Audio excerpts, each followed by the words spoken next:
Hi, my name is Spoke. I'm from 21 CSI. Making decisions in a group is always more complicated than making decisions by ourselves. We're going to have a look at a short video clip which illustrates this. This is the second competency area in WCI Press's Managing Others Profile Workbook. Our spaceship, the CSI Traveler, operates on a shares basis. Each of the crew gets one share of the profits of every voyage. The captain gets 1.5. But it also means that the crew, as a group, has to decide on which cargoes and trips they take and which they do not. The crew is going to gather on the cockpit to make the decision. The captain will tell them what's going on, and they'll take it from there. You'll get to meet each of the members of the crew and listen to them as they work through what they're going to do. Remember, listen to what they have to say, the words they use, and try to see if there are any differences or similarities between the way they participate in this group decision-making. The captain will run the meeting. He'll tell you how things work when the crew gets together to make these kinds of decisions. Okay, let's join them in the cockpit as they make this decision.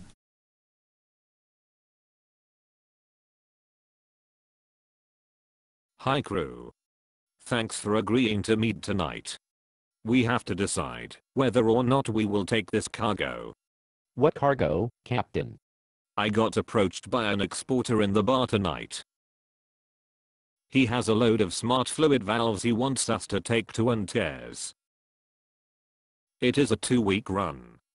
He will pay us a 200% premium if we get there in less than that. Sounds great. No problem. Easy run. Lots of space patrol vessels run it too. No problems with space pirates. We can burn top speed all the way there and get the premium. Well, maybe. This exporter has a real sleazy reputation. Being involved in smuggling space angel dust. That's illegal here. Gets you 5 years on a prison planet if space patrol catches you with that stuff. Well, that explains the 200% premium. No one would give us it for a legal run to Antares from here. But Hully, space angel dust is legal on Antares. The miners there would go crazy without it. And it is not addictive. Just helps you pass down time when you are not working in the mines on that empty rock of the planet. Okay, all, slow it down. You know we have to make this decision together. Since we all get paid by shares, most of us have to say yes to each cargo we take. So we do what we always do when we have to make cargo decisions. We go round. Each person says where they stand. Then we talk about it. If we don't agree fast, then we vote. Anyone have any problems with doing that? Right. So let's start with Rud. It is okay by me. We will have the legal manifest which says smart fluid valves. They load the stuff, not us. We are not required to open the packaging and see if it contains what the exporter told us was in it. It is a straight run for us. We will all like the money at the other end. Squares? Law says if space angel dust is in your ship you are responsible, you cannot say you did not know. So Rud's argument does not cut it for me. That's not what the law says. Rud, let Squares finish. Anyway, Plassey said that, since it was a busy run, with lots of ships, there will be lots of space patrol vessels on it. Figure that increases the chances of us being stopped. Seems likely that we will get caught. I'm not into 5 years on a prison rock. Who's next? Plassey. Like Scuzz, I don't want no 5 years on a prison planet. But space patrol does not stop vessels unless they have a reason. Are they out looking for angel dust right now?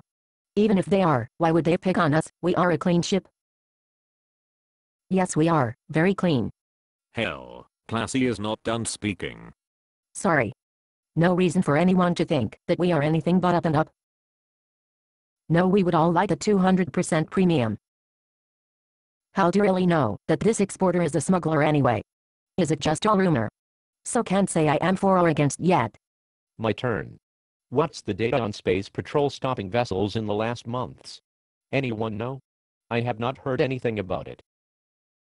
Are also dust is illegal here, but it is legal on Antares. So where does the space patrol start and stop its enforcement? It is supposed to stick to the laws of the closest planet or space station.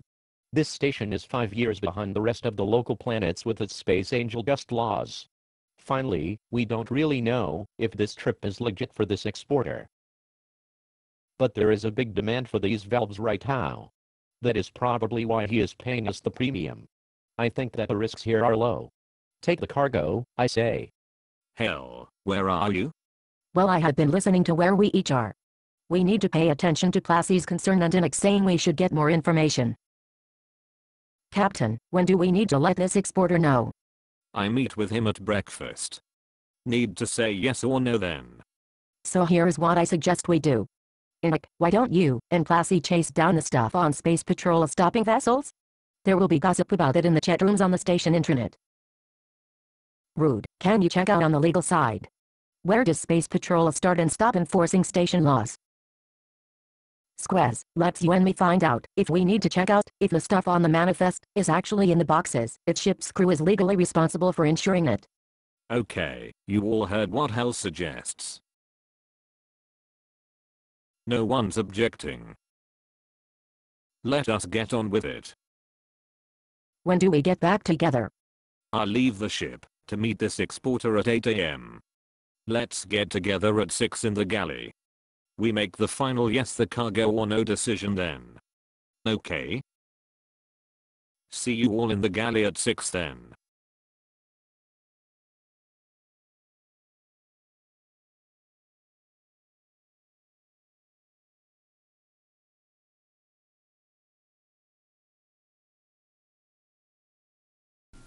So there we are. The crew's in the process of deciding whether or not to take the cargo. Notice they haven't finished yet. They'll do that in the morning because some of them wanted more information. Did you see any differences in the way that each of the crew members was behaving? Did you find that they stressed different things or looked at different sides of the decision? Could you identify with any of them? Were some of them more like you than others?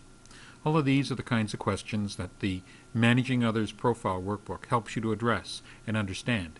It also helps you to understand the best way of interacting with people whose style around group decision-making is like yours, and those people who have a different way of doing it.